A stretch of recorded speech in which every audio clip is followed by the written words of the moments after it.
Voilà, alors il semble que tout le monde soit connecté. On attend encore un petit peu de monde, mais ils vont nous rejoindre d'ici quelques minutes à coup sûr. Eh bien, je vous propose de commencer. Donc, bienvenue à toutes et à tous dans ce nouvel épisode donc, de webinaire Silpo Consulting. Nous allons parler aujourd'hui d'amélioration continue au service de l'entrepôt, puisque, comme vous le savez, Silpo est un cabinet conseil en logistique et supply chain, et donc forcément, quand on discute et quand on organise des webinaires, on est sur la thématique de l'entrepôt, on est sur la thématique l'entrepôt d'usine, l'entrepôt de distribution. Et donc, on applique nos méthodologies sur ce type de bâtiment que vous avez sous les yeux. Alors, on est déjà sur un bâtiment et sur une organisation assez complexe. On n'a pas de taille minimum de nos clients. Notre plus petit client fait 15 personnes. On n'a même pas l'entrepôt d'ailleurs. Et donc, notre offre, le temps que tout le monde s'installe et arrive, notre offre donc, consiste à proposer donc, ce qu'on appelle des études ou des audits ou des études de faisabilité sur des activités existantes ou en partant d'une page blanche. Un audit, un client vient nous voir et nous dit, ben voilà, je ne sais pas trop, j'aimerais bien améliorer, il y a des choses qui ne fonctionnent pas en entrepôt, j'aimerais bien savoir où est-ce que je dois m'améliorer, donc on est plutôt en mode audit. Étude de faisabilité, un client a déjà un projet, il sait qu'il va avoir une augmentation d'activité, une intégration d'une nouvelle ligne de production, un déménagement en vue, et donc il souhaite pouvoir comparer différents scénarios d'organisation, la plus manuelle à la plus automatisée, et donc on va faire appel à nos services. On vous accompagne également sur la partie mise en œuvre. Nous avons un outil donc, de simulation de flux qui permet de reproduire digitalement une activité de manière à pouvoir s'assurer et garantir l'efficacité d'un investissement ou s'assurer de l'optimisation d'une organisation. On traite forcément de système d'information puisque, je vais le redire dans le cadre de ce webinaire, pas de bon flux physique si pas de bon flux d'information.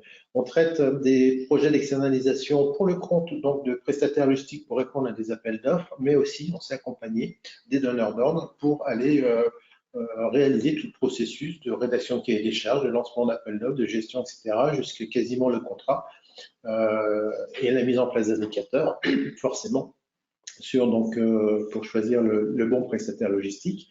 Et puis pour faire tout ça, on est allé chercher il y a quelques années maintenant la formation Calliope, puisque on considère, et là aussi ça va toucher du doigt l'aspect amélioration continue, et on a beau mettre la meilleure organisation possible en place chez un client, il faut que les collaborateurs soient formés et surtout qu'on leur rappelle les fondamentaux de manière à ce qu'on sache qu'est-ce qu'on doit attendre comme performance, comme niveau de performance et comment aller challenger une organisation qui est en place.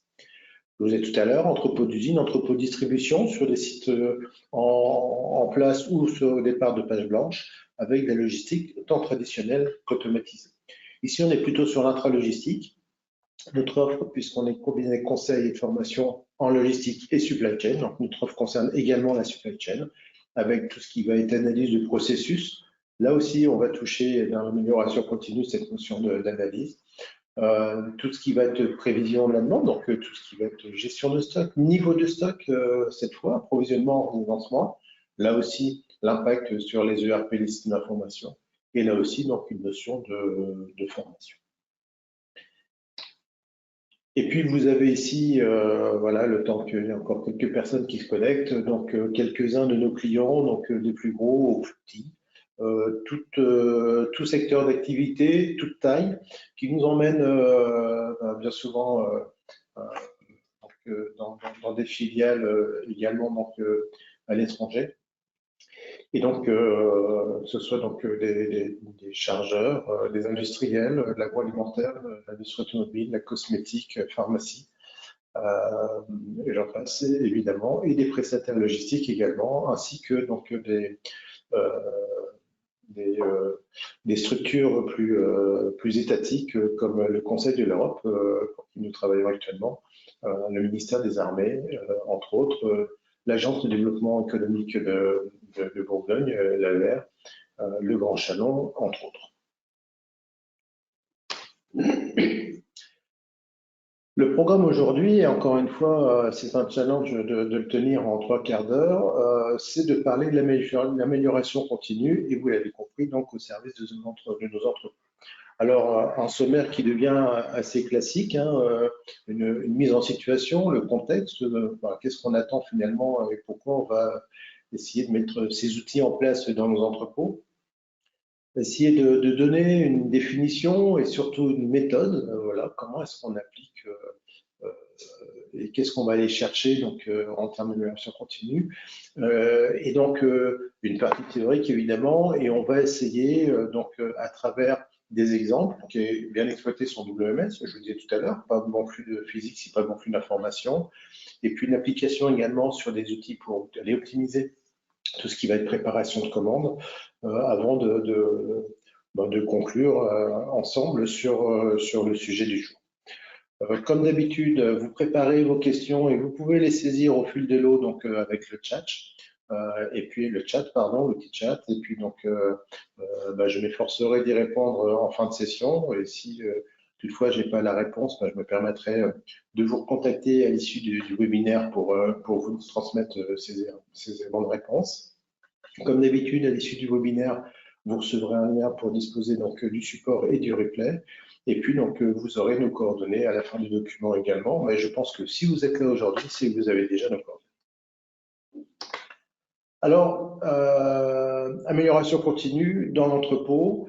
L'entrepôt, aujourd'hui, peut être considéré, ou il y a encore quelques années, était considéré comme un centre de coût, un coût d'infrastructure lié donc au stock, la notion, donc, ce qu'on appelle ici chez Silco la photo, le bon stock disponible pour pouvoir servir le client dans les bonnes conditions de protection évidemment du stock. Et puis on a une deuxième grosse charge qui est le coût de main d'œuvre avec donc toute la partie flux. C'est ce qu'on appelle le film, tout ce qui rentre, tout ce qui sort, tous les flux internes qui sont de plus en plus complexes, qui ont de plus en plus de valeur ajoutée, qui peut être aussi des flux de transformation. On parle d'entrepôt d'usine, on peut parler aussi d'alimentation, donc de sites de production et d'industrie. Voilà, donc ces deux notions, forcément, parlent à certains dirigeants en disant « Oui, mais l'entrepôt, c'est un coût. Oui, mais non, c'est aussi un centre de profit. On va voir comment est-ce qu'on peut améliorer le profit de ces entrepôts à travers l'étude d'amélioration continue. » Alors aujourd'hui, l'entrepôt est devenu une usine, une grosse boîte noire un peu complexe, où on a besoin d'augmenter la flexibilité, on a besoin d'augmenter la réactivité, et puis on a de plus en plus de complexité opérationnelle parce qu'on nous demande de faire de plus en plus de choses, de plus en plus d'éléments à valeur ajoutée, de plus en plus rapide, etc. Et donc on a besoin d'un équilibre dans nos entrepôts entre la maîtrise des coûts et le niveau de service. La maîtrise des coûts, on disait tout à l'heure, on est sur des organisations de plus en plus complexes. L'entrepôt aujourd'hui devient une ressource, c'est un centre de profit, c'est plus un centre de coût. Et puis on peut appliquer donc des activités donc de lean, mais il faut qu'on soit lean, amélioration continue en anglais, mais il faut quand même qu'on soit flexible malgré tout. Donc il peut y avoir un terrain glissant à essayer d'appliquer les deux. Il faut trouver le juste milieu entre les deux. Et puis le niveau de service, avec donc de plus en plus de valeurs ajoutées qui sont demandées par nos clients, avec la valeur qui est demandée de plus en plus tard sur le cycle de valeur ajoutée de l'ensemble de la chaîne, des attentes clients qui sont de plus en plus fortes, avec des notions maintenant également donc, de notation quand il s'agit du digital, quand il s'agit du e-commerce, et puis des conceptions de plus en plus minutieuses, parce qu'on se doit d'être vraiment très bon au niveau de l'entrepôt pour servir soit le client, soit donc externe, soit les clients internes, la production, des services de co-packing, de la sous-traitance, etc. Le risque de trop bien fonctionner, de trop bien faire fonctionner nos entrepôts, c'est un risque de surqualité. Voilà, on va faire exploser des coûts qui ne vont pas être rémunérés ni par les clients, ni en interne par la structure, ils ne vont pas forcément être valorisés. Et puis, donc, il y a un risque également à l'opposé de sous-qualité, où là, le risque, c'est plutôt de la perte de marché, de la perte de confiance, et auquel cas on va travailler de manière très tendue. Donc cet équilibre, hein, il faut qu'on le trouve dans notre fonctionnement, et des outils d'amélioration continue peuvent nous aider à un moment donné à trouver cet équilibre.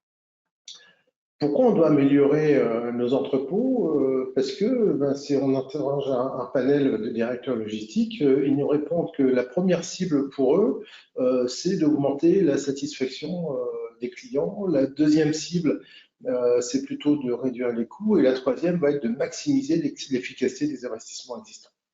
Donc, on est sur des organisations avec des fois des investissements qui peuvent être soit limités, soit qui ont déjà été faits et qui ont généré de la frustration parce qu'ils n'ont pas forcément bien été exploités, parce qu'ils ne répondent pas exactement aux attentes, etc. Et donc, cette notion d'amélioration continue va être une réponse possible pour l'amélioration, pour aller chercher la satisfaction client à moindre coût, entre guillemets, c'est-à-dire qu'on va on a des outils qui nous permettent donc de mener des analyses, et peut-être que quand on fait nous des études de faisabilité, on peut amener des solutions qui ne sont pas forcément directement vers des investissements, mais qui sont plutôt liées donc à de l'amélioration. Alors, la différence entre les deux, elle est claire. L'innovation prend l'ascenseur, l'amélioration continue, on prend l'escalier. On essaie d'aller au même endroit. Alors, l'ascenseur, en général, va un peu plus haut que l'escalier quand on fait de l'amélioration continue. Mais on va monter cet escalier marche par marche, on va gravir l'échelle et les améliorations, on va atteindre des paliers, et ça avec des investissements qui sont plus légers et qui apportent des résultats, des bons résultats à court terme. Et quand on fait le fameux retour sur investissement, c'est en combien de temps j'amortis ce que j'ai investi. Comme l'investissement est faible, le retour est plutôt bon en général. Contrairement à l'innovation, où là, on va être plutôt sur des investissements lourds. Je vous invite à consulter sur notre page YouTube donc, des webinaires consacrés à tout ce qui va être automatisation, tout ce qui va être investissement dans l'entrepôt. Et donc, on est ici plutôt sur des investissements qui vont être lourds. Donc, on va plus vite. En tout cas, on va plus vite. Une fois qu'on a installé l'investissement, on va plus vite et peut-être plus haut. Par contre, on a un temps de mise en place de cet investissement, et peut-être que les deux finalement sont une bonne méthode. C'est le temps de gérer un projet d'innovation qui va chercher de l'automatisation, qui va chercher des produits ou des mécanismes, des processus innovants.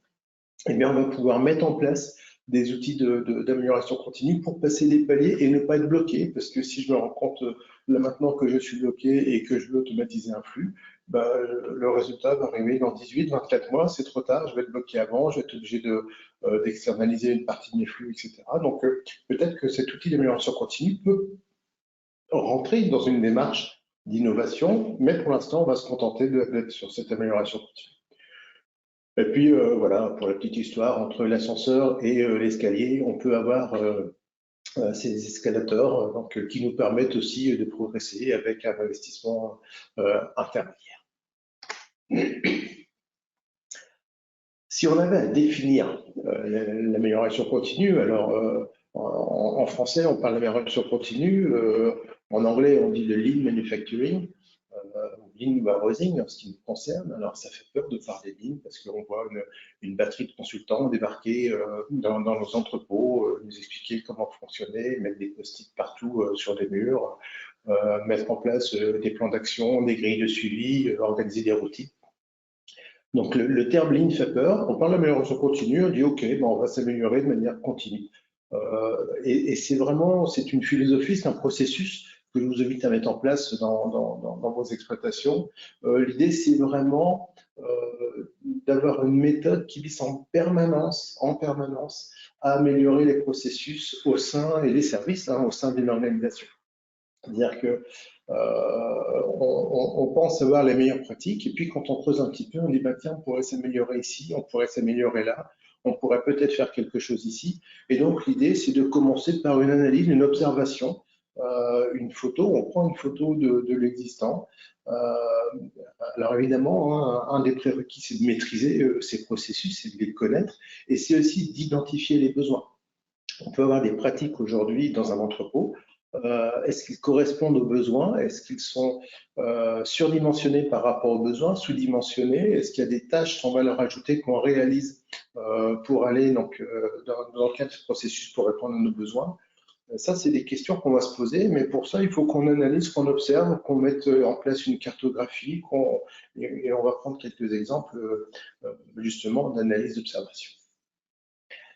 On ne peut progresser que si on sait d'où l'on vient, autrement dit, on ne peut progresser que si on mesure l'activité. Ça peut être des mesures de temps, ça peut être des indicateurs. Un indicateur, là aussi, on a un webinaire qui est présent sur YouTube et qui permet de parler d'indicateurs, mais on peut avoir des indicateurs de suivi, on peut avoir des indicateurs de performance, on peut avoir des indicateurs contractuels. Donc, on va peut-être les utiliser, peut-être qu'on va mettre ponctuellement des indicateurs en place aussi liés à un plan d'action, justement pour aller quantifier et analyser et prendre une cartographie, une organisation et pouvoir positionner aujourd'hui un taux de satisfaction, des temps d'attente. Je suis devant ma machine, j'attends l'imprimante, j'attends qu'elle chauffe, etc. Combien de temps ça met, combien de fois par jour, etc. De manière à pouvoir quantifier ce qu'on appelle des tâches à non-valeur ajoutée notamment. Grâce à cette observation, à cette quantification, on va aller chercher et on va aller identifier des potentiels. On va se comparer avec des bonnes pratiques, avec des données de base. On va essayer de simuler des évolutions d'organisation qui nous permettraient de supprimer ces tâches, d'améliorer l'organisation. Et donc, on va aller quantifier aussi un investissement qui va être restreint. Hein. N'oublions pas qu'on est en processus d'amélioration continue, ce qui n'empêche pas d'avoir des enveloppes d'investissement évidemment, mais on n'est pas sûr, encore une fois, des apports d'innovation à grand coût. L'idée, c'est vraiment comment est-ce que je m'améliore avec des moyens tout à fait raisonnables. On identifie ces potentiels et derrière, on va les planifier. C'est-à-dire qu'on va classer les priorités et on ne va pas amener toutes les actions de front. Hein. Je vous disais tout à l'heure, je parlais de murs entiers remplis de post-it, de graphes, etc. Non, il faut vraiment aller chercher. Alors, on va chercher ce qu'on appelle d'abord le quick win. C'est l'action qui va peut-être coûter la moins chère, mais qui va amener la meilleure, qui va être visible, qui va amener des opérations, la satisfaction des collaborateurs de rentrer dans cette démarche. Et donc, c'est quelque chose qui est un point qui est très important, c'est d'aller chercher, d'aller planifier, d'aller prioriser en fonction des enjeux.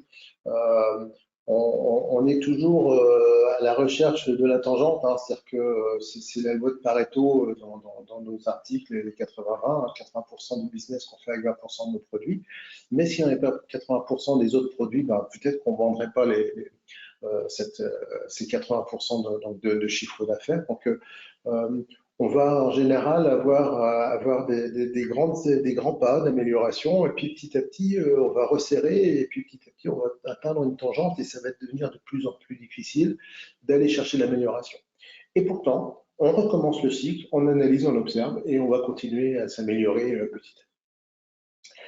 Il ne suffit pas de planifier, il faut agir, il faut contrôler. Hein, ça, c'est le cycle PDCA qui va intervenir aussi. Hein, plan, do, check, act, planifier, faire, vérifier, agir. Parce que on va d'abord planifier l'action, on va la mener, l'action, et puis on va vérifier deux choses. Est-ce que l'action que j'ai menée correspond à l'action que j'ai planifiée ? Première étape. Et est-ce que l'action que j'ai menée correspond ou répond finalement à la problématique que j'ai émise et la raison pour laquelle j'ai mené cette action. Donc double check, j'allais dire, un double contrôle sur ces actions. Et puis n'oublions pas un bon système de management de la qualité qu'on vient caler derrière cette roue de Deming, donc PDCA, et qui va nous garantir finalement cette notion d'amélioration continue, puisque l'idée c'est que si je fais une amélioration, ça ne vient pas dégrader ce que j'ai fait. Et donc, on est dans cette démarche d'analyse, de quantification, de plan d'action et de suivi. Et donc, évidemment, c'est beau comme ça sur le papier, mais ça demande quand même certains efforts et certains outils qu'on va appliquer. Cette méthode, on va avoir plusieurs manières de la conduire, des manières qui sont bonnes et des manières qui sont moins bonnes. Je vous laisse identifier lesquelles. On a le process top-down, c'est la direction générale qui explique au terrain comment faire. Bon. On a le process bottom-up, c'est plutôt le terrain qui va remonter et alimenter les actions. c'est le principe hein, évidemment de l'amélioration continue, hein, puisque personne n'est mieux placé que de donner des axes d'amélioration sur son propre outil de travail, sur sa propre organisation. Et donc, bien souvent, et bien trop souvent, malheureusement, les idées qui remontent du terrain restent un petit peu sans suite et ne sont pas capitalisées. Et c'est un petit peu dommage. Et puis, on a un processus combiné, c'est-à-dire que les processus, on rejoint donc la partie d'axe stratégique avec les priorités, l'amélioration continue. Et donc, on y va de pair et ensemble, et c'est un travail d'équipe que l'amélioration continue.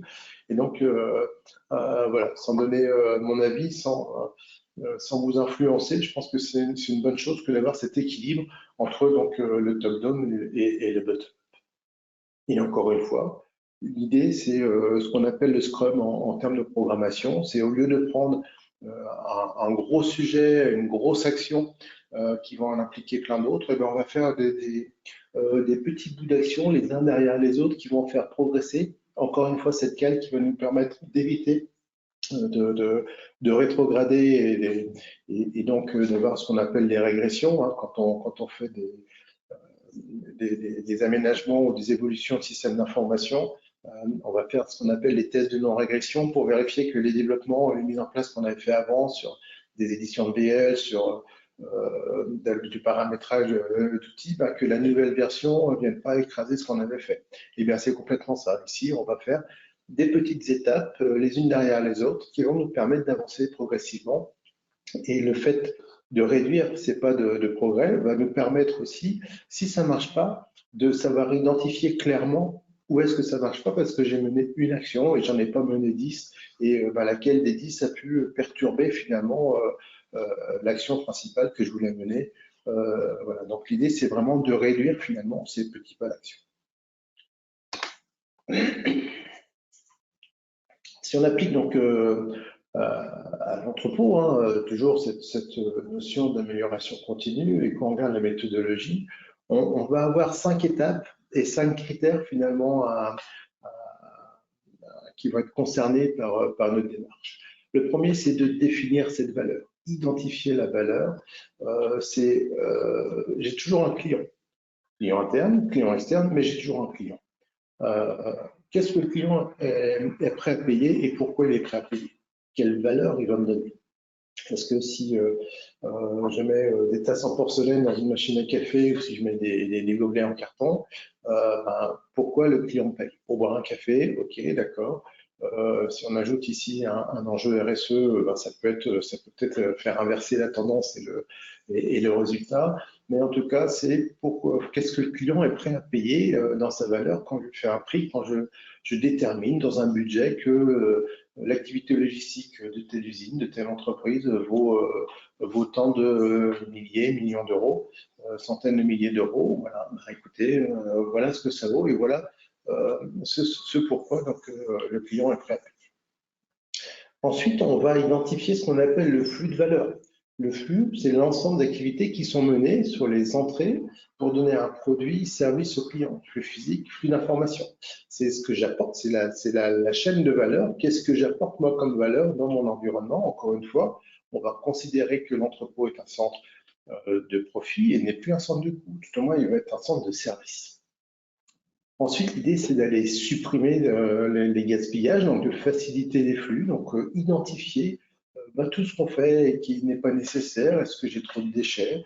Est-ce que j'ai du temps perdu? Est-ce que finalement, j'ai des niveaux de stock qui ne me permettent pas de poursuivre mon activité parce que j'ai du stock qui dort partout dans mon entrepôt, etc. Donc tout ça, ça a un impact forcément sur les coûts de structure, sur les coûts de main-d'œuvre. Donc, on va traiter toutes ces problématiques. Ensuite, on va faire ce qu'on appelle un flux tiré. On va tout attacher au client. Pourquoi? Parce que on sait que aujourd'hui, malgré l'intelligence artificielle qui nous amène des progrès dans les prévisions de vente, on n'est pas à l'abri que un jour il fasse beau, le lendemain il pleut, puis à nouveau il fait beau, puis à nouveau il pleut. Et mon plan de production sur mes merguez, mon fromage, mes parapluies, mes parasols, peut être perturbé en termes de vente. Et est-ce que je dois avoir un stock des deux? Est-ce que un gros stock? Est-ce que je dois être prêt, etc. Donc il y a une notion de flexibilité à avoir qui est important, et on va axer sur la flexibilité. Voilà, on est dans un processus où on peut avoir tendance à dire le lean va nous faire diminuer tous nos coûts superflus, les gaspillages, etc. Et donc, on va avoir un stock minimum du flux tiré. Attention, il faut qu'on reste flexible, donc il ne faut pas être extrémiste dans l'organisation et les décisions qu'on va. Et l'idée, c'est d'aller chercher la perfection, l'excellence, la confiance finalement du client. On élimine le plus possible le gaspillage, on apporte de la valeur au client et donc on rentre dans cette démarche d'amélioration continue puisque, encore une fois, on est encore sur un cycle, on recherche cette perfection et on identifie la valeur et on dessine la chaîne de valeur, etc. Et donc c'est un cycle qui est continu, comme son nom l'indique, l'amélioration continue. Alors, on a l'habitude de parler MUDA, vous avez très certainement déjà entendu parler de ces termes, hein, donc, qui sont finalement ces notions de gaspillage, et on a l'habitude de les traiter plutôt sur des flux de production. Si on les applique à des flux d'entrepôt, à des flux logistiques, on peut avoir la notion de surproduction, donc de stock excédentaire. On peut avoir des notions de temps d'attente hein, sur les process, des contrôles inutiles, répétitifs, qui vont générer justement cette notion de surqualité, des déplacements de produits inutiles. On verra comment est-ce qu'on peut essayer de limiter au maximum ce qu'on appelle le cross-dock. Hein. Donc, je rentre un flux dans un entrepôt, je le stocke et 10 minutes après, j'ai un préparateur qui va récupérer la marchandise pour la mettre sur un cas de préparation. Comment est-ce qu'on peut éviter ça? Déplacement de personnes inutiles, donc on a le produit et on a les personnes aussi. Contrôler donc des inventaires qui sont des fois imprécis. Hein. On sait ce que c'est qu'un inventaire général qui vient plus détruire un stock qu'autre chose parce qu'on avait besoin d'une équipe assez conséquente pendant X jours pour tout compter. Et donc, on a fait appel à des gens qui connaissent pas forcément les produits, qui peuvent générer des erreurs de saisie, etc. Et on se retrouve à la fin, à l'issue, avec un stock qui est plus déconnant, hein, pardonnez-moi l'expression, qu'avant l'inventaire. On peut avoir des erreurs ou des dommages causés. Hein, ben voilà, l'erreur de préparation, l'inversion, le dévoyé. Voilà, comment est-ce qu'on limite ça également. Et puis donc, le 8e point qu'on oublie trop facilement, c'est cette notion, et j'en parlais tout à l'heure, des idées que peuvent avoir les opérateurs sur leur poste de travail. C'est cette créativité qui est exploitée par les collaborateurs et parce qu'on prend pas forcément, on n'est pas suffisamment à l'écoute des gens qui réalisent les missions sur le terrain et qui ont des idées pour améliorer leur propre quotidien. Alors l'état des lieux qu'on va faire va pas uniquement concerner les flux de production ou les déplacements de produits. On va s'atteler donc avec des différentes thématiques à approcher. Donc sur la partie ressources humaines, la qualification, la formation des collaborateurs, l'organisation, l'évaluation, l'organigramme, les définitions de fonctions. Tout ça, ça rentre dans un périmètre qui est important parce que c'est du papier, mais c'est du papier qui définit les missions de chaque collaborateur et qui évite soit qu'il y ait deux personnes qui fassent la même chose, soit qu'il y ait personne qui procède à des contrôles ou à des missions bien spécifiques. Les processus avec la cartographie hein, qui peuvent donc détecter les problèmes, les activités sans valeur ajoutée. Donc ça, c'est ce qu'on a commencé à évoquer en début de webinaire. La partie, donc, layout, implantation, hein, l'équilibre des surfaces. Est-ce que j'ai assez de surface pour travailler? Est-ce que, bah oui, on m'a demandé de prendre plus de stock, on a mis du stock partout, mais du coup, tout le monde se croit, il y a de la suractivité, il y a des risques d'accidentologie, des choses comme ça donc, qui arrivent. Donc, et ça fait partie évidemment des processus d'amélioration continue qu'il faut qu'on aborde quand on fait notre démarche. Les relations donc, et le collaboratif, hein, communiquer en interne, en externe, etc. Donc ça c'est important aussi, tout ce circuit d'information. Et puis la qualité, la précision des travaux qui vient garantir finalement et limiter les risques d'erreurs.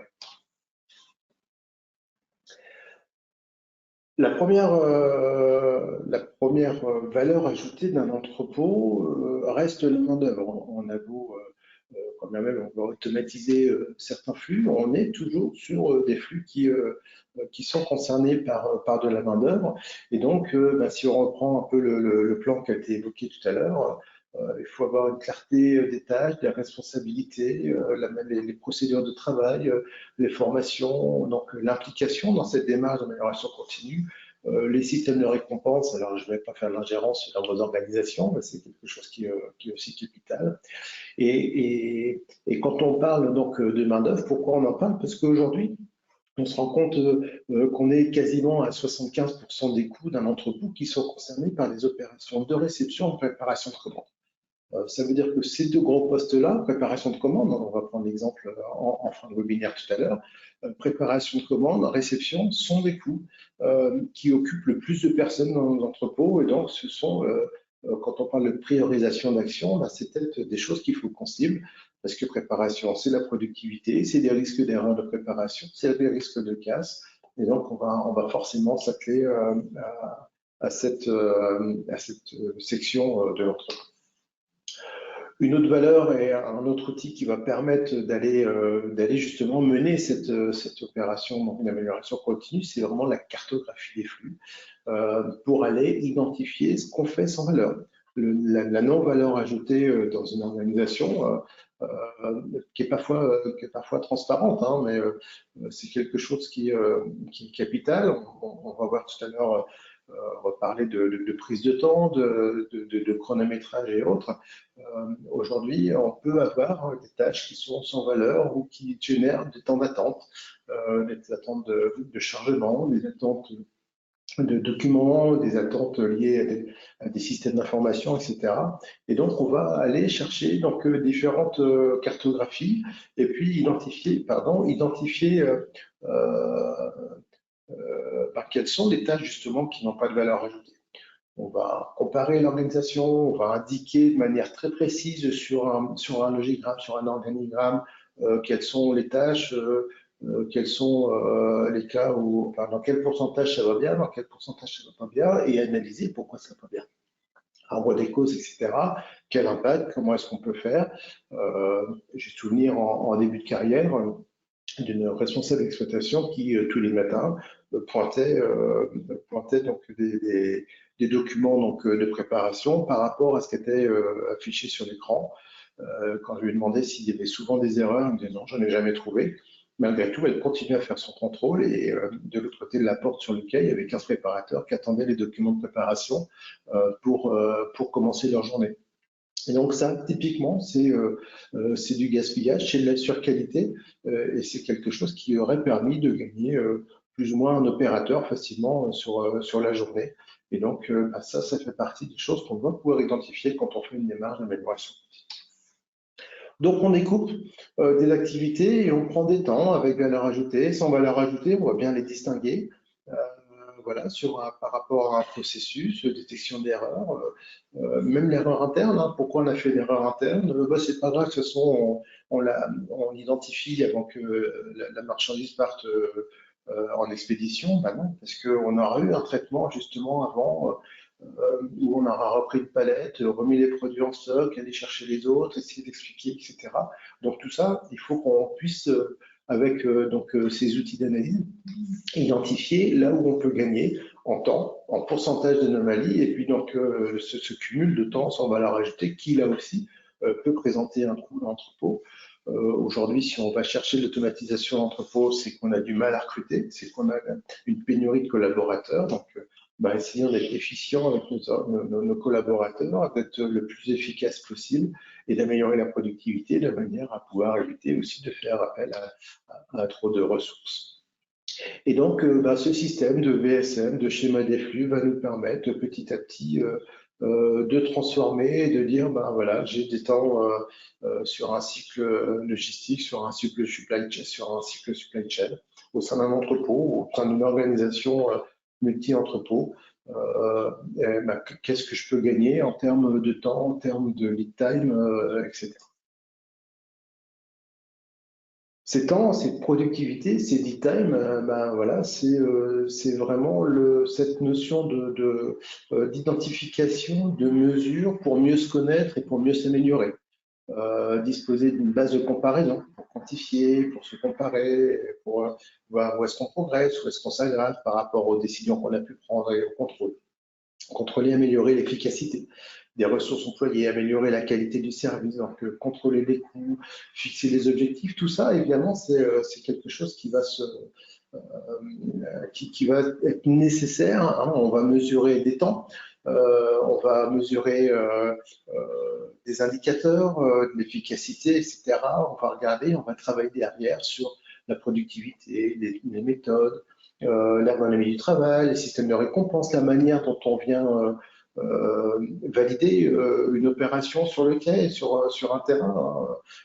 Est-ce qu'on appuie sur un bouton et il y a une information qui remonte en temps réel, ou est-ce qu'on coche sur papier, que ce papier est entassé sur un bureau, que le papier est mis sur le bureau du responsable le soir, qui le traite le lendemain matin s'il n'a pas réunion, de manière à pouvoir mettre en adéquation l'ensemble de ces informations. Et finalement, on peut avoir perdu 24 heures entre j'ai fini mon opération et je peux passer à la suivante. Et 24 heures, ça veut dire 24 heures d'immobilisation, ça veut dire 24 heures d'occupation de surface de quai, 24 heures où on ne va pas facturer un client, 24 heures pendant lesquelles on va tourner autour des produits et puis on va chercher de la place pour les autres.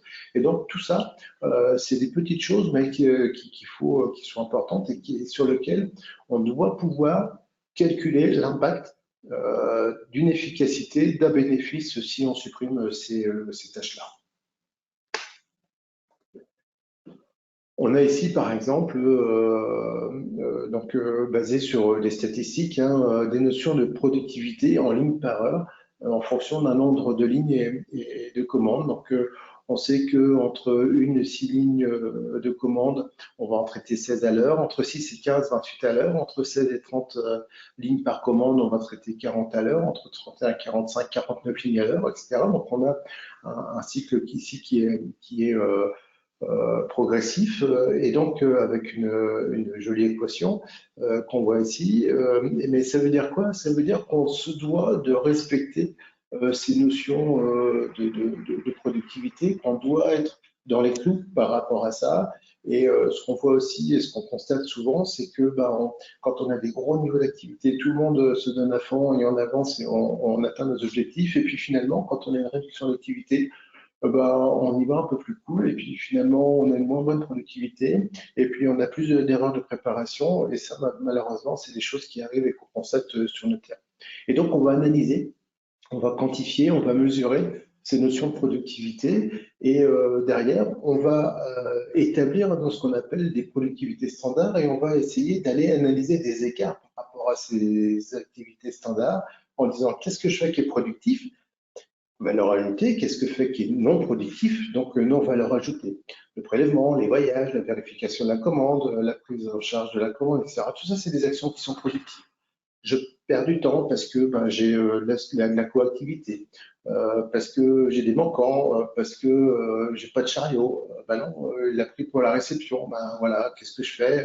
Ou j'ai des coupures de Wi-Fi, etc. Tout ça, ce sont des sources qui sont analysées, qui peuvent paraître des sources anodines et simples, mais qu'il faut analyser quand on fait l'amélioration continue. Je vous parlais tout à l'heure de réduction donc, de temps de déplacement de produits et de temps de déplacement de personnes.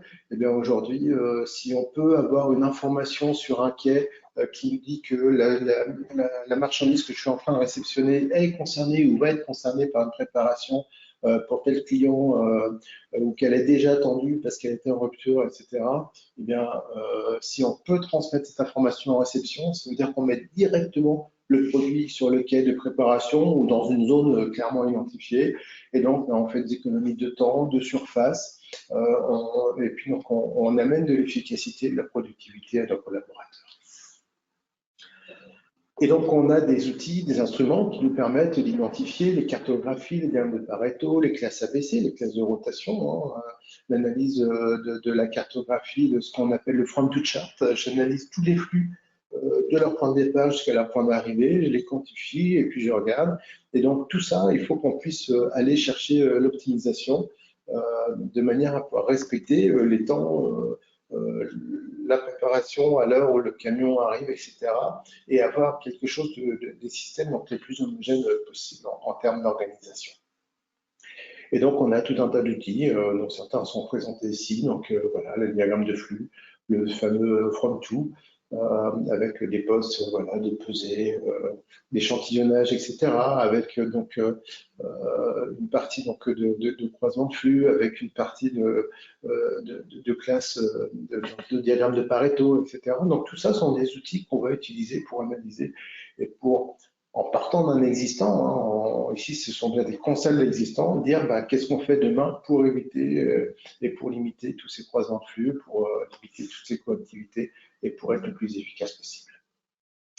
Une des pistes pour être le plus efficace possible, évidemment, c'est le WMS, notre système d'information d'entrepôt ou Warehouse Management System. Mais il ne fait pas tout. Le WMS fait partie, et l'homme aussi fait partie donc, du système d'information. Un WMS sans homme, il ne fait rien. Un homme sans WMS, il peut faire, mais moins vite, moins bien, etc. Et donc, on a besoin de communiquer entre les deux, et donc on va développer ce qu'on appelle une interface homme-machine entre les deux, entre le système de pilotage et ce qu'on appelle le système opérant. Notre système d'information, lui, va capitaliser l'information, montante ou descendante, la transformer, la mettre à disposition de la bonne personne. Il faut la bonne information à la bonne personne au bon moment. C'est la logistique au final. Et donc, il faut aller chercher l'optimisation du paramétrage de nos WMS parce que, encore une fois, pas de bon flux physique si pas de bon flux d'information. Et donc, en termes de gestion de carte magasin, de fiches articles, avec, on va le voir après, donc la partie conditionnement, le FIFO, les règles de gestion, les contraintes, les étiquetages, etc. Tout ça, on doit pouvoir le maîtriser. Là aussi, on a une importance de formation des effectifs. On peut être très bien formé sur un WMS si on ne connaît pas, parce qu'on vient d'un autre service, si on ne connaît pas les fondamentaux du métier, on n'ira jamais chercher le paramétrage optimum ou on n'ira jamais chercher la performance supplémentaire attendue dans une organisation et on n'ira jamais demander un développement à nos amis informaticiens de manière à pouvoir augmenter notre productivité et améliorer notre quotidien. Et l'idée d'un système d'information, c'est bien de pouvoir automatiser un maximum de tâches pour gagner du temps en termes de matière grise pour s'occuper de là où on a des difficultés et pourquoi pas d'une démarche d'amélioration continue. On prend l'exemple de la fiche article, elle est peu orientée logistique. Pourquoi? Parce qu'elle est issue d'un ERP, que pour démarrer une activité, il fallait juste le poids, ça me suffisait, le poids, la référence, et puis un code EAN, et puis c'est tout. Donc, j'avais pas forcément besoin d'aller chercher tout ce qui va être palettisation, conditionnement, par combien des produits, j'avais pas forcément besoin de tout ça. Et quand on arrive et qu'on veut faire une analyse d'implantation et qu'on veut faire travailler de la donnée, on a du mal parce que cette donnée, elle est manquante ou elle n'est pas bonne, elle n'est pas bien saisie. Et donc, il est important que nos logiciels soient le plus à jour possible. On a aujourd'hui des nouveaux métiers qui arrivent, enfin, quand je dis nouveau, ça fait déjà quelques années que je dis nouveau, des métiers qui sont donc des data managers qui vérifient les paramétrages de nos outils, de nos systèmes d'information, et de manière à aller chercher donc cette efficience, cette efficacité en termes d'outils. Et donc, alors comme je vois l'heure qui passe très vite, on a cet exemple ici où on prend donc, j'ai travaillé en début de carrière là aussi sur l'activité donc de piles, donc je connais bien l'exemple où donc on va parler donc d'unité consommateur, mais on n'achète jamais les piles à l'unité, ou sauf les piles de notre vol peut-être, où l'unité du consommateur égale l'unité de vente. Sinon, on est plutôt par 2, par 4, voire plus. Et donc, ces blisters de 4 piles, on va les mettre dans les petits cartons, même dans les gros cartons, même sur des couches, même sur des palettes. Et donc, un bon paramétrage ici, avec des bons poids associés, des bonnes dimensions, va nous permettre d'aller vraiment dissocier différentes zones de l'entrepôt, d'aller optimiser aussi et d'offrir la bonne configuration préparateur pour gagner du temps en termes de préparation, éviter qu'ils aient leur calculatrice sur eux. Et puis, peut-être aussi à un moment donné, si j'ai des palettes de 500 et j'ai besoin de 450, ne pas passer au picking pour reconstituer 450 palettes, mais prendre une palette de 500 et puis donc enlever 50 unités sur la palette pour servir. Donc tout ça, c'est des choses sur lesquelles on doit travailler. On a forcément, nos WMS ont un rôle important à jouer dans l'optimisation et l'amélioration du fonctionnement du processus. Pour autant, on ne doit pas être esclave du WMS et faire exactement ce que nous disent nos consultants informatiques sur le sujet.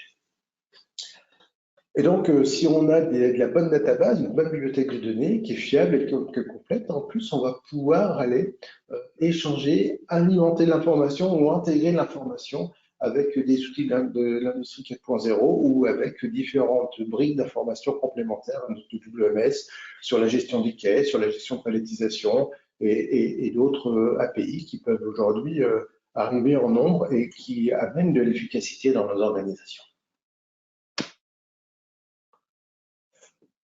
Et ça va nous permettre derrière d'aller nous améliorer en termes d'unité de manutention, de capacité, de stockage et de paramétrage d'outils et d'avoir les bons produits au bon endroit en fonction d'une classe de rotation, en fonction de leur dimension, de caractéristiques physiques, de poids, de classe de danger ou de spécificité de stockage, de manière derrière à aller chercher l'optimisation de la surface. On parlait donc coût main-d'œuvre et coût structure ou infrastructure. On est pleinement dans le coût d'infrastructure aujourd'hui où on peut être dans des situations d'amélioration continue où on va chercher de la place pour répondre à une croissance de clients et ce serait dommage d'aller chercher un entrepôt supplémentaire ou d'aller chercher de la surface ailleurs ou en prestataire si à un moment donné on est capable de refaire de la place et de se redonner un poumon d'oxygène à travers donc l'amélioration continue au sein d'un entrepôt. Alors, on parlait tout à l'heure, il y a quelques secondes, de ces coûts d'infrastructure, ces coûts main-d'œuvre. Si on parle de coûts main-d'œuvre et de productivité, donc on a ici un outil qu'on voulait partager avec vous qui s'appelle le COI, le Cube Per Order Index, et qui va permettre de revoir, de réviser la bonne vieille implantation picking de nos produits en termes de préparation de commande. C'est un outil qu'on souhaite partager parce qu'il est très peu utilisé. Quand on fait des chemins de préparation, on a des contraintes de fragilité, de poids, de classe de rotation et bien souvent on va se mettre toutes les fortes rotations en tête de rack très accessibles et sans forcément se rendre compte qu'on génère la coactivité puisqu'on emmène tous nos préparateurs au même endroit pour faire la préparation et qui plus est, donc comme on est tous dans le même ordre de palettisation, on va tous chercher les produits lourds et pas fragiles et finir en premier puis finir par les produits légers et fragiles. Et bien, tout le monde va dans le même ordre dans la prête et finalement on va aller générer donc une suractivité ponctuelle dans certains emplacements. Cet outil, le COI, va nous permettre d'aller calculer un volume occupé par rapport à une demande du produit. C'est un outil qui va vraiment répondre à ces problématiques d'implantation. Pourquoi? Parce qu'il va distiller de manière assez régulière dans l'entrepôt des emplacements pour l'occupation des produits. Et donc on va aller chercher, donc on va donner des critères, hein, donc un critère qui est forcément chiffré à ces différents emplacements et à ces différents produits, de manière à pouvoir aller identifier une implantation type des produits au sein d'un entrepôt, au sein d'une organisation et de rack et d'emplacement picking. Et donc, on va avoir ici, avec un indice, en vert, c'est le grand nombre de prélèvements, en rouge-orange, c'est donc les prélèvements les plus faibles, et donc on va distiller du vert, du orange, du rouge, etc., de manière à pouvoir aller mixer ces produits, encore une fois, en fonction de deux critères, l'encombrement et donc la classe de rotation. Et donc, cet outil va nous permettre un gain assez conséquent de productivité, puisqu'il va nous permettre d'aller distiller encore une fois nos articles en fonction donc, de ces critères. Alors c'est difficile comme ça juste sur de la théorie de vous convaincre sur l'efficacité de la méthode, mais prenez cette méthode, essayez de l'appliquer sur une partie de vos articles et regardez ce que ça fait. Et je peux vous dire que vous ne serez pas déçus, puisqu'on a donc des colonnes ici à taux de prélèvement élevé entraînant un poids de terre élevé, avec des choses préférables donc, de déconcentrer justement, parce que sinon ça va générer donc, la suractivité d'opérateurs. Et donc ça c'est en général un état standard, un entrepôt standard. Et puis derrière, on va amener une méthodologie donc, qui va nous proposer de disperser ces produits et de manière à derrière aussi générer, parce que la conséquence n'est pas uniquement sur le stockage, mais elle va être bien sûr sur les chemins de préparation, sur la manière d'organiser nos pics. Et donc, on évite les embouteillages en début de cycle, on disperse un petit peu donc, les équipes. Et puis, donc, dans la première partie de la figure, ça c'est le résultat par rapport à des adresses de prélèvement. Et ben, on va faire du bloc à bloc. Et donc, on va réussir à gagner la productivité, de la sérénité en termes de préparation de commande. Et derrière, on va se positionner évidemment par rapport à comment est-ce que je monte nos palettes. Donc, je disais, les produits lourds en bas, les produits légers plus en hauteur. Et donc, on va avoir plusieurs méthodologies de préparation de commandes. La préparation transverse, je monte dans une allée de rack et je fais la préparation aussi bien à droite qu'à gauche. L'aller-retour, c'est je rentre côté gauche, je ressors côté droit. Vous avez donc les midpoints, c'est ce qu'on appelle, c'est-à-dire que je rentre par les deux côtés, je vais jusqu'au milieu des racks et je fais demi-tour entre-temps. Et puis vous avez donc des S, largest gap, où on va faire un S, et donc on va prendre une allée de préparation sur deux. Mais ça implique aussi en termes de préparation, de dire bah, je dois consolider après le produit parce que bah, je ne passe pas devant tous les emplacements. Et donc on va avoir plusieurs schématisations. Et donc si on prend 13 lignes parties au hasard, on va se rendre compte que le parcours transversal est plutôt, dans notre cas ici, meilleur que le parcours retour, que le parcours largeur gap retour, avec 192 mètres parcourus par un opérateur contre 268, 226. Et donc là, c'est à la fois l'effet donc de ce calcul de COI qui va être bénéfique, et donc à la fois donc cette manière de faire circuler. Encore une fois, il faut également que le WMS soit compatible avec cette organisation. Et donc on va pouvoir faire circuler ton flux ici donc et gagner en productivité par rapport à nos préparateurs. Je vous le disais tout à l'heure en introduction, on a des outils de simulation de flux qui nous permettent, nous, d'aller digitaliser une organisation et de regarder ce qui se passe au fil de l'eau. Et vous avez ici donc un outil qui fait donc l'équivalent de la thermographie, hein, quand on prend une photo d'un boîtier électronique pour voir s'il n'y a pas de surchauffe.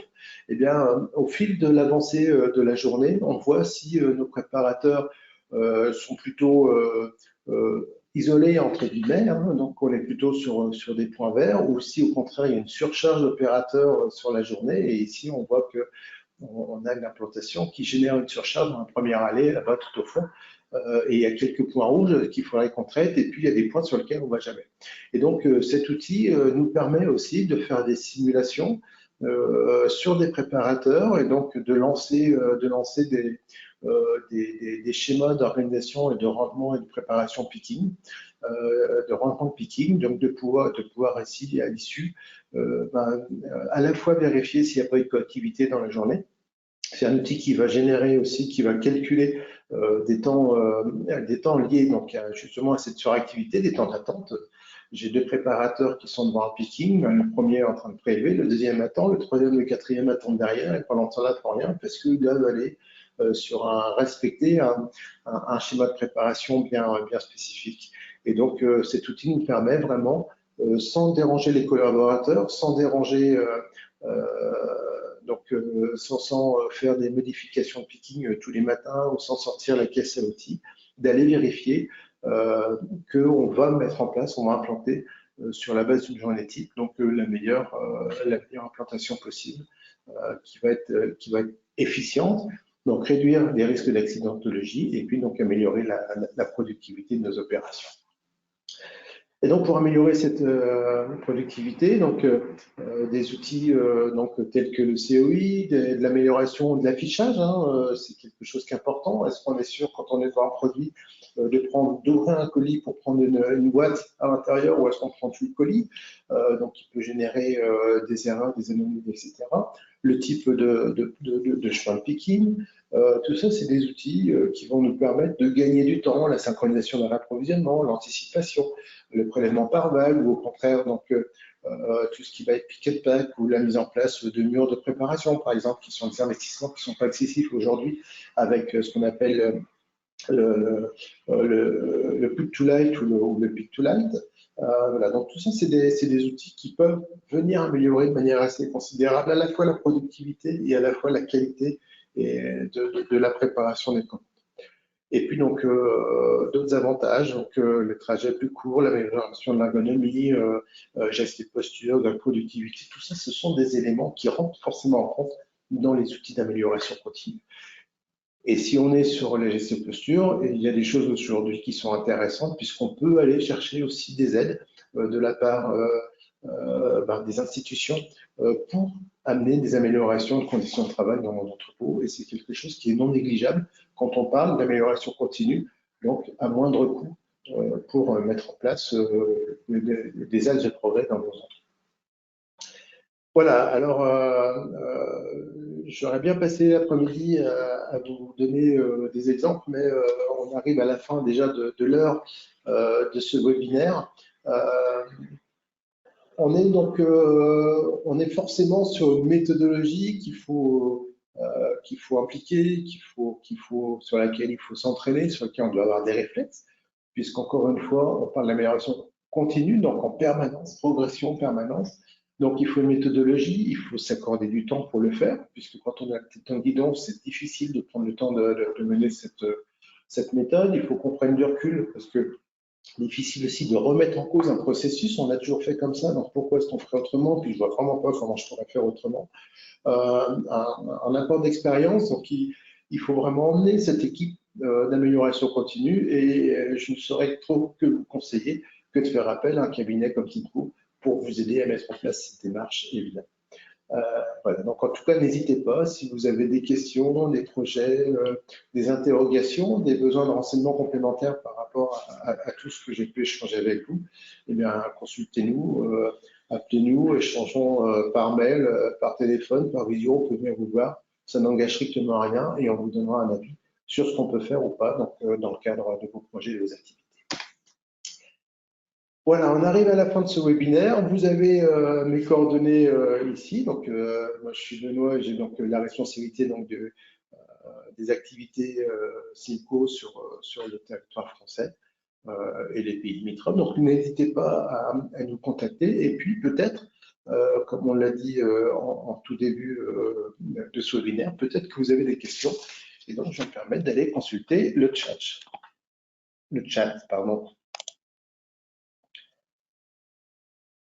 Alors, première question, j'ai la réponse. Hein.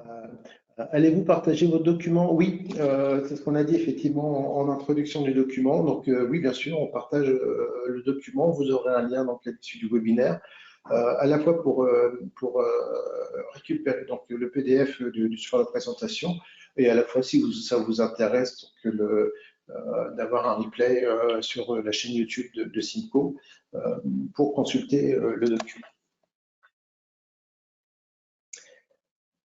Alors, est-ce qu'on a d'autres questions?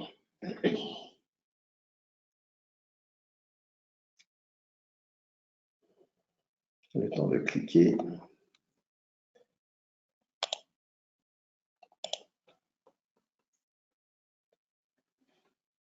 Alors, on pose des questions, savoir s'il y a des limites à l'itération de la démarche d'amélioration continue. Alors, ce que j'expliquais tout à l'heure, c'est qu'effectivement, c'est toujours plus facile de démarrer, puisqu'on voit des choses qui nous sautent aux yeux, et puis avec l'habitude, on progresse petit à petit, on va gratter, et on est en général assez content quand on arrive à mettre en place des actions qui sont vraiment de détail. Ça veut dire qu'on on a pris en compte déjà les plus grosses activités, ce qu'on appelle le quick win, et on vient vraiment gratter. Après, on va forcément atteindre une tangente, mais on va aussi être contraint à ce qu'un de mes clients appelle le PFH, le putain de facteur humain, vous me passez l'expression, parce qu'on a beau mettre la meilleure organisation en place, le meilleur système d'information, on aura toujours le facteur humain qui pourra intervenir et venir nous perturber. Et donc, dans ces cas-là, on va revenir, remettre un plan d'action en place et puis essayer d'analyser donc à travers un arbre des causes et autres, de manière à pouvoir continuer à s'améliorer petit à petit, et puis donc à gratter encore et encore et encore, peut-être revenir sur une décision antérieure, mais en tout cas, on aura toujours quelque chose à faire. Quand bien même on a l'impression que c'est outil, on peut gagner aussi quelques pourcentages de satisfaction client en continuant cette démarche d'amélioration continue. En tout cas, c'est vraiment une philosophie que je vous invite à avoir dans votre entreprise. Alors, on a encore une question qui arrive. Est-ce que la plus grande difficulté pour réussir l'amélioration continue, ce n'est pas le manque de motivation ou la non-implication des collaborateurs? Alors, j'ai essayé effectivement d'appuyer sur le phénomène RH, hein, vous le reverrez en relisant de manière posée le document. Effectivement, c'est pas si il y a 3 personnes qui font l'amélioration continue dans un entrepôt de 50 personnes, elles vont vite s'essouffler s'il n'y a pas une dynamique et si tout le monde s'en fout, entre guillemets, passez-moi l'expression. Donc, il faut emmener tout le monde, il faut convaincre. Et la meilleure manière de convaincre les effectifs, les collaborateurs sur l'efficacité, c'est d'amener ces fameuses premières actions quick win qui amènent de l'amélioration très vite et qui leur disent « Ah, bah si, il y a peut-être ici une méthode qui nous permet de faire progresser notre quotidien ». Et donc, il faut les emmener. Alors, attention aussi, quand on fait du pointage et du prendre son sort le chronomètre, on peut avoir des gens en face de nous qui jouent le jeu, normal, ils sont sereins, ils font comme ils font d'habitude. Puis, il y a des gens qui, au contraire, vont dire « Oh là, je suis chronométré, donc il faut que j'aille très vite ». Donc, on fausse les résultats puisqu'on va fausser la productivité. Et puis, il y a d'autres personnes qui vont réagir plutôt en disant « Oh là, je suis chronométré, ça va devenir mes temps de référence, donc je vais y aller cool ». Et donc, voilà. Donc, il faut à chaque fois, il faut qu'on mesure, il faut aller chercher la confiance des collaborateurs, il faut comprendre, il faut parler le même langage qu'eux et leur faire comprendre que c'est bien de remonter des informations, c'est bien de faire remonter des idées d'amélioration. Si on les met en place, il faut valoriser ces gens-là. Si on ne les met pas en place, il faut aller leur expliquer pourquoi on ne les met pas en place, parce que sinon, on va générer de la frustration. Donc, l'impact RH, l'impact managérial de l'amélioration continue est très important si on veut emmener tout le monde sur l'amélioration. Alors ensuite, j'ai une autre question, c'est comment initier la conduite du changement? C'est bien ça, hein, finalement, ça répond à cette question. C'est accompagner les collaborateurs, expliquer, comprendre, ne pas hésiter à enfiler les chaussures de sécurité, à mettre les casques, les lunettes et aller dans l'entrepôt, comprendre, manipuler, discuter avec eux. Et puis, on n'est pas sur des gros changements, entre guillemets, où on va passer d'un chariot à un AGV ou un AMR.